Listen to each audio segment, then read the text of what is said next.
After yesterday's little live broadcast, I decided this is the quickest way to get a bit more information out.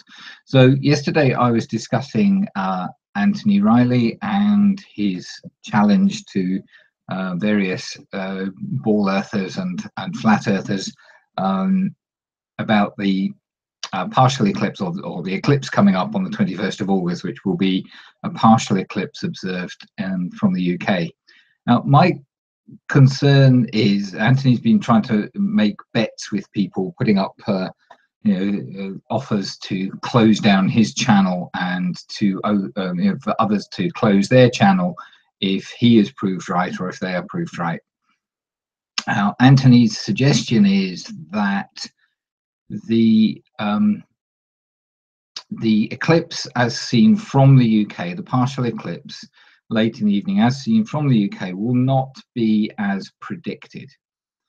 And he seems very, very sure of himself about this, to the point that he's offered to put up his or to close down his channel if he is proved wrong. And I was wondering why he was feeling like this and so confident that the eclipse would not match what the predicted observations are. And I was remembering that he spent quite a long time recently challenging Mick West over atmospheric refraction. And during the course of his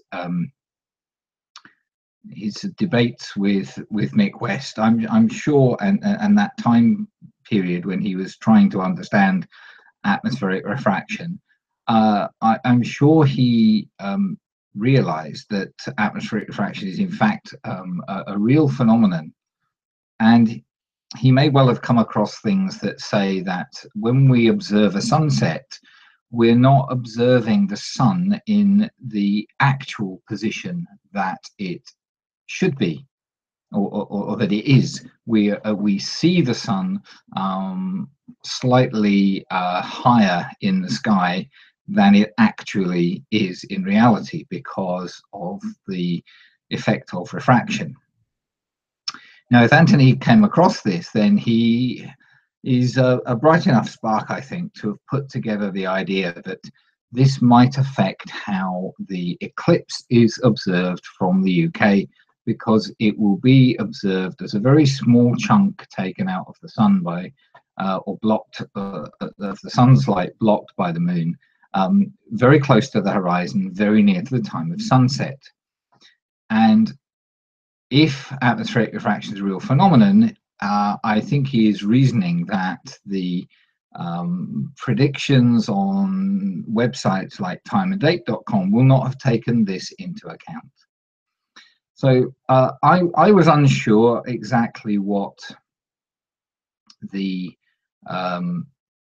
effect of atmospheric refraction would be on the eclipse. It's not as straightforward to think about as perhaps it ought to be. Maybe I was just being a bit dense, but I've had a day to think about it and to do a little bit of reading and a little bit of thinking, and I think I have come up with what I think might actually be the case, might actually be the effect of atmospheric refraction on the eclipse. So I'm going to share my screen and show a little PowerPoint that I've just put together.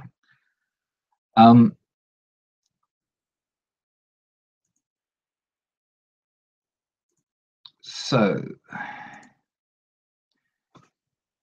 this is the little PowerPoint that I've put together. Now, if we take the time at which the eclipse is due to start, certainly in my part of the UK, and if we imagine that this is the horizon, this is the sky, the yellow disk is the sun, and the black disk is the moon. The moon we can't actually see. On the left-hand side, so there are two panels here. The left-hand side, what the actual situation will be is the moon will be above the sun. Sorry, will be above the horizon, but only just. And the moon will be at this time just before the eclipse, partial eclipse, begins, just starting just at the boundary of the sun's disk edge there. But what we will actually observe due to atmospheric refraction is not the sun here, but the sun at a higher, slightly higher altitude, or angle above the horizon, if you prefer. And on the observed, I've not shown the moon because we can't really see the moon. The moon has no light being reflected from it towards the Earth, really, and so we can't really see it. It'd be interesting actually to have a look on the day of the eclipse, if the skies are not cloudy, whether we can see any shape of the moon at all or not, from where I'm located. But I think we should effectively, we certainly won't see a black disk in the sky. The light from the sun that is scattered by the atmosphere will be what we see in this area. Now, at about 8 o'clock, the eclipse achieves its maximum amount from my location in the UK. And what will have happened is the moon will have moved slightly across. At the same time, the sun is descending towards the horizon, and a small chunk of the sun is blocked off by the moon. So this is the actual situation. Now, all this is happening out in space. So the moon is a quarter of a million miles away, and the sun is 93 million miles away. The light from the sun will be striking the moon, and so that light cannot then pass on towards the Earth. So the light from this little missing crescent cannot travel on towards the Earth. So even though there is some atmospheric refraction, what we should observe on the Earth is this. We should observe that the sun has a small chunk missed out, just as the predictions state. And to my way of thinking, it should be at the time stated, because the path of the moon across the sun will occur at this time, exactly as the predictions state. However, the sun may well appear to be higher above the horizon than it ought to be. So the models today say that from my neck of the woods, I think it's just over 6 degrees above the horizon at this point, and something like 3 or 4 degrees above the horizon at this point.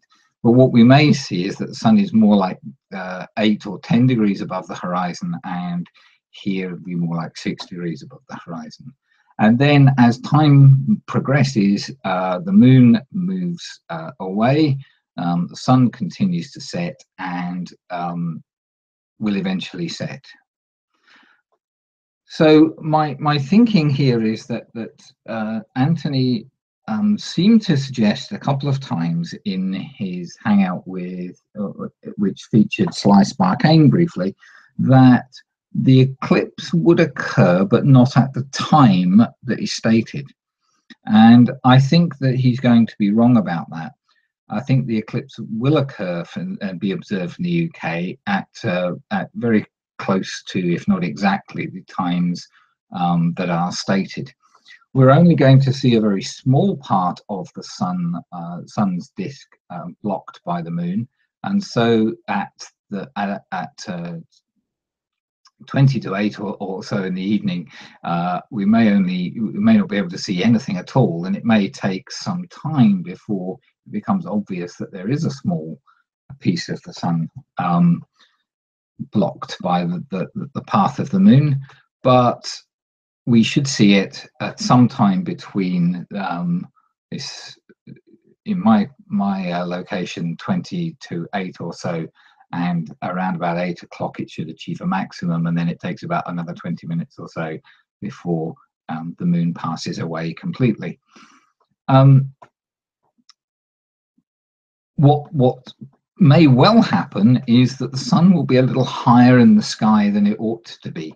Now, I don't know if Anthony's planning to take a sextant along or some other device for measuring the angle at which the sun is above the horizon when the eclipse occurs. I'm not sure when, how, if at all, he's going to be able to measure the point at which maximum eclipse is observed, because it's going to be very difficult to get a precise timing for that, because it's a fairly gradual process occurring over quite a number of minutes. So you might be able to pin it down to a sort of 5 or 10 minute period. You know, somewhere in there is the maximum. So that's my thoughts. So if he's taking some device to measure the angle, and he's going to come back and be able to come back and say, oh, it was 2 degrees higher in the sky than it should have been, then he would be wrong, because atmospheric refraction would account for that, absolutely. If he's still maintaining that the time at which the eclipse will occur in the location where he is going to be different to what is claimed on sites like timeanddate.com, I think he's got it wrong. I think that in fact the eclipse will occur at the same time. Now, I am not a physicist, an astrophysicist, or an eclipse specialist at all. This is simply my thoughts about this particular situation, and if anyone wants to comment and explain whether I've got things right or wrong, I'd be very glad to hear their comments. Or read their comments, and I'm quite happy to accept that I might have got some of this wrong, and it would be encouraging if someone could, if someone thought that they got it right, if they actually said that as well. I would like to be able to take Anthony up on his challenge and actually go on to his trip to the Holyhead, the